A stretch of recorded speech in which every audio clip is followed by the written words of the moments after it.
আমার লাস্ট 3 বছর কোনো 14ই ফেব্রুয়ারি নেই, বিকজ আমার বাবা চলে গেছে 12 ফেব্রুয়ারিতে। সো 12, 13 ফেব্রুয়ারি, 14 ফেব্রুয়ারি আমি আসলে আমার গ্রামে আমার বাবার কবরস্থানের ওইখানেই আমার গ্রামে থাকতে পছন্দ করি। সো আমার লাইফে ভ্যালেন্টাইনের কথা আমি বলতে পারবো না। অ্যান্ড কাজ করেছি বেশ কিছু, আই হোপ সবার ভালো লাগে। অ্যাওয়ার্ডটা মেনলি নরসুন্দরীর জন্য, এবং আমার ডিরেক্টর আমার পাশে দাঁড়িয়ে আছে রিঙ্কু ভাইয়া।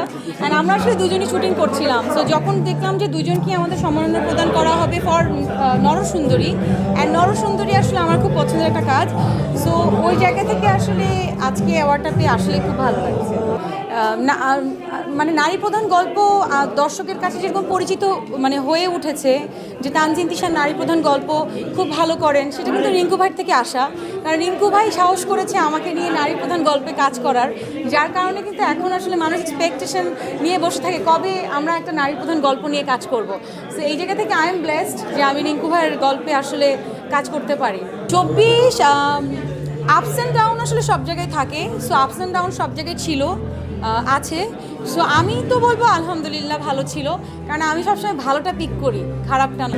নরসুন্দরী কিন্তু একটা নারীর একটা ফ্যামিলি স্ট্রাগলের গল্প, যেটা অনেক রিয়েল লাইফে আপনারা মানে কানেক্ট করতে পারবেন, এবং অনেক মানুষই কানেক্ট করতে পেরেছে।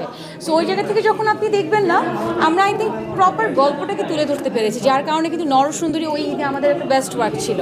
সো ওই জায়গা থেকে আমার খুব পছন্দের কাজ, যেমনটা আমার রিক্সা গার্ল ছিল, পুতুলের সংসার ছিল, নরসুন্দরী তাই। সো আমার কাছে মনে হয় যে নরসুন্দরী নিয়ে যখন আমাকে একটা সম্মাননা প্রদান করা হবে, সেটা I would love to accept that. So that's I am here today.